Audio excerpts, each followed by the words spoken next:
Coke Zero is less sugar. Good for you. SG, you're on the phone. Coke Zero, less sugar.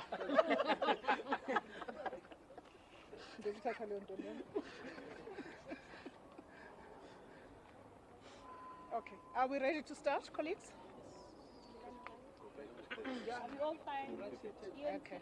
No, we're not ready, but you can't wait for us. Heidi? Our camera's broken. Pardon? Our camera's not working. Like, you guys are giving us 1 minute. Can they wait? I don't know if they're willing to. How long will it take? I don't know. You guys are providing us with a camera. I don't know how far he is. Can't wait. Okay, it's okay. It's fine. Heidi? Yes. You just needed to let us early, but then I would have shifted it. But now We just realized now. Oh, sorry about that. Okay. All right. Colleagues, I am ready to get started.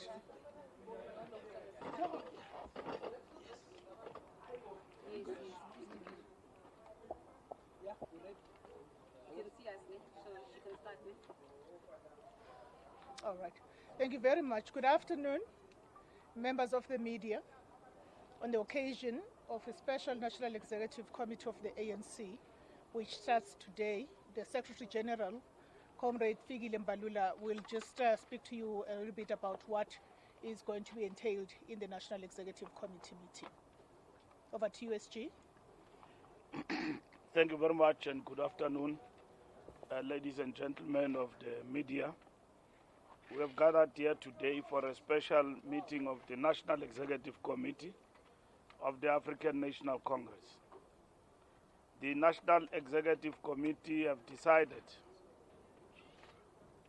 at some point when we were having our 6-day meeting that we need to convene this important meeting to deal with two things. Deal with matters related to Integrity Commission, finalize cases that have been referred to the National Executive Committee by Integrity Commission that affect different comrades. The second part is to deal with an analysis of the state of organization and adopt a program of rebuilding the African National Congress.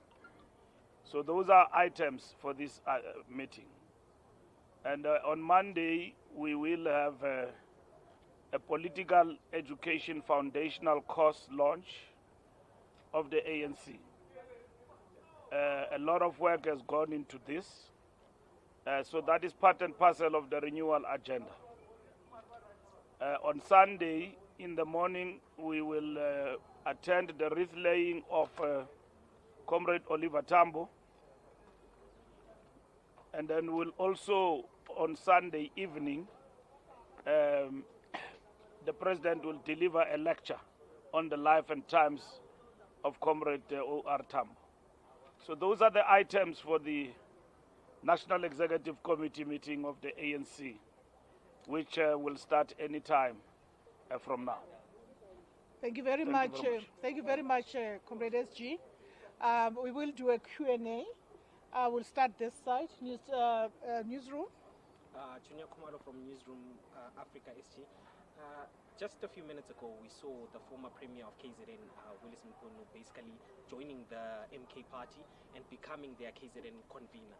We saw how badly the ANC performed in KZN during the national and provincial elections. Do you foresee a scenario where the ANC is going to lose more ground given this development that just happened? And also just a comment on the former president again. He just announced that he is still a member of the ANC. We know that the ANC has expelled the former president. Such utterances, do they confuse the electorate when he keeps saying that he's a member of the ANC, but he also encourages them to vote for MK party? Thank you. SG? First and foremost, Ubaba Mkhunu have made his decision and to leave the ANC, and we wish him well in his endeavor. Just on the agenda of rebuilding the ANC, the question about how the ANC will perform going forward will be answered by the rebuilding program that we are going to adopt here, roll out throughout the country. Jacob Zuma remained expelled in the ANC, and he has appealed, and his appeal has been processed, but he's an expelled member in the ANC. So he's not a member of the African National Congress, as it were. So I wish to pause there. Thank you. I will go this way, Amanda, and then Tando. SG, Amanda Koza from News 24. I'd like your comment on the utterances made by John Steenhuisen, where he basically condemned or rejected the statements made by the president in BRICS, and also how do you plan to manage these policy differences where a political party is dictating to the state president on how to handle matters? We are in uncharted waters. We equally reject what he rejects as the ANC. DA has got a clear policy as a party, and for them to implement their policies, they must win outright majority in this country and govern on their own. The ANC is the largest party, and we are leading in relation to the GNU, and throwing tantrums and raising issues, well, of course, is to be expected, and we are not fazed by that. The ANC policy and the foreign policy of this country is not changed, and if they can manage to change that within the framework of the GNU, let them try, but I don't think they will win the light of day. So those utterances he made, we reject them.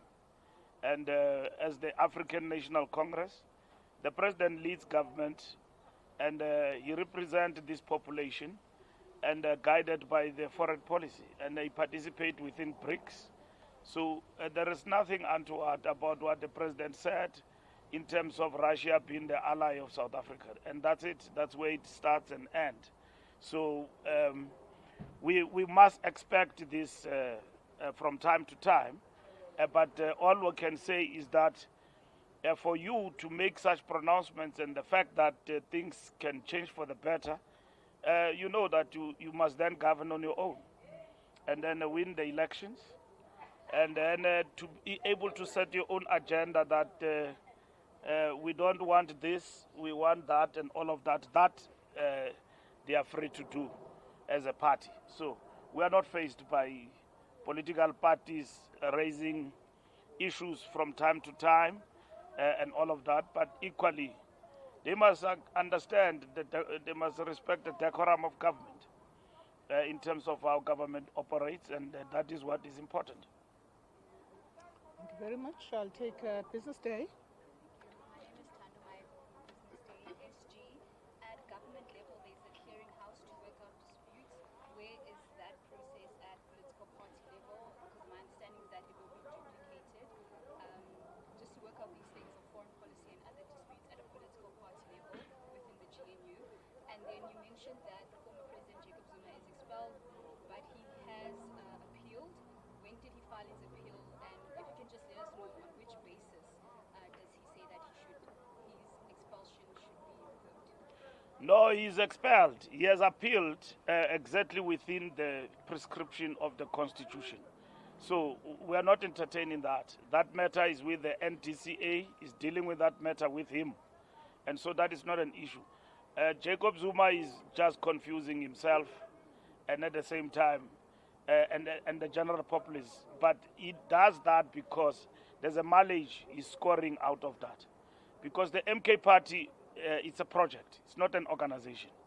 It's a project, and it will remain as such. For the party, they were toiling, mobilizing on the ground. He has chucked them out to show that it is a project. He has chucked them out. He has brought in his friends who never campaigned for MK party and all of that. So he must build this party. We will be concerned with our own business. We understand that it's not an organization, it's a project. And its objectives, we understand them. It's basically to undermine and weaken the leadership of the ANC. And that is what that project is about. And that's what they want to actually achieve. So we are very much focused on the task of building the ANC and so on. And that is why we gather here to do that, to do exactly that. And from here onwards, you will see Our work is focused on rebuilding the party and strengthening the party. With regard to the clearinghouse, it is going well. Deputy President will brief us. It is not clear on our part whether we need to create an independent structure from what the Deputy President has been assigned to do. We don't believe so. We think that key leaders of political parties must serve in the clearinghouse, whether they are in government or not, so that we can put issues on the table. And then that's what we need as the ANC. We have actually proposed that the Deputy President must propose to all political parties as and when they meet. So in the next coming weeks, I think this will take shape, and there will be clear direction as to who sits in that clearinghouse and so on. And that is what is important for us. SABC? It's Natasha Free here from SABC. Mr. Mbalula, I just want your reaction on the election of Fikile as the mayor of Fikile City. Furthermore, please react to what is happening in Mozambique elections and the upcoming elections in Mozambique. Well, we support the outcome of the election in Mozambique. We send an observer mission. We congratulate Daniel Chapo, the leader of Frelimo Party, which is an ally of the African National Congress. 54% is not a child's play. They did very well. We note that those who have lost have made claims, but the Mozambican people will settle their own issues within the framework of the Mozambican constitution. So for us, we're there to observe, and we are happy about the outcome of the election. We believe the elections were free and fair as the ANC, and we congratulate the Mozambican people for a successful elections outcome. We're looking forward to Botswana, BDP, also part of the liberation movement. There's election there, and we wish them well in terms of the elections in Botswana. And we are very much looking forward to the progressive forces emerging victorious in Botswana. With regard to Fikile City, I mean, we are fine with the outcome. We'll get a report today about that outcome. So we have been dealing with these matters in the context of the coalitions of the ANC, so there's no surprises there. So we're working with all other parties to bring about stability at local government level, and to ensure that we deliver for the people of South Africa and make local government work for all citizens. I'm going to take the last hand. There's missed any hand. I think we're done, and I don't see any of the colleagues that wish to speak. With that, colleagues, draw your attention to the advisory in respect of follow-up press briefings that are going to be issue-based. Thank you very much, SG. Thank you.